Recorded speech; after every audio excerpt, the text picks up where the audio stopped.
Ang I love you! love you, pare. Bibo!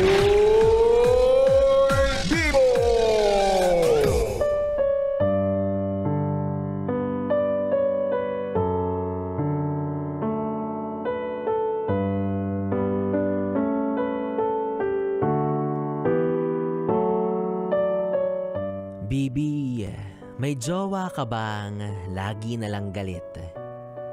Naiinis, naiirita, nagsusungit. Hindi naman siya ganyan nung una mo siyang nakilala.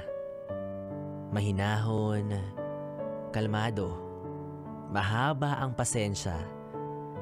Pero bakit ngayon? Para na siyang dragon.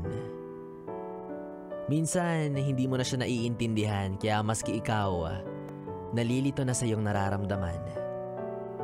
Kaya ang nangyayari kapag galit siya ng walang sapat na dahilan, hindi mo maiwasan na yung galit niya ay sabayan. Onting kibot, yung noo niya agad na kumukunot. Isang maling salita, hindi na siya agad natutuwa. Pag sinubukan mo namang pumatol, sobrang lala niya magmaktol.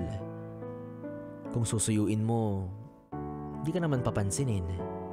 Matutuyuan ka lang ng laway na panis.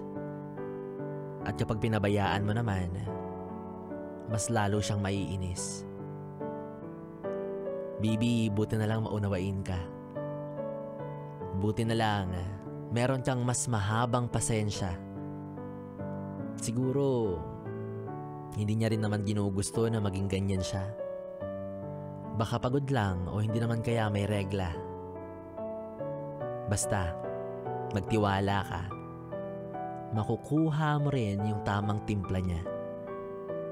Darating din yung pagkakataon na siya na yung mismong mahihiya sa'yo.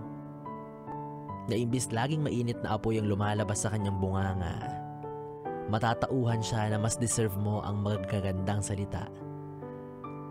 Kaya huwag kang magsasawa.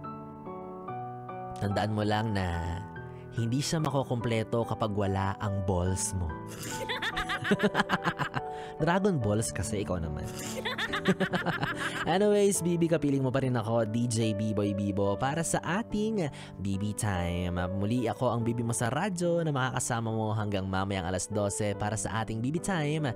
Dito pa rin at dito ka lang. So 101.1, yes, FM. 101.1 Yes, FM.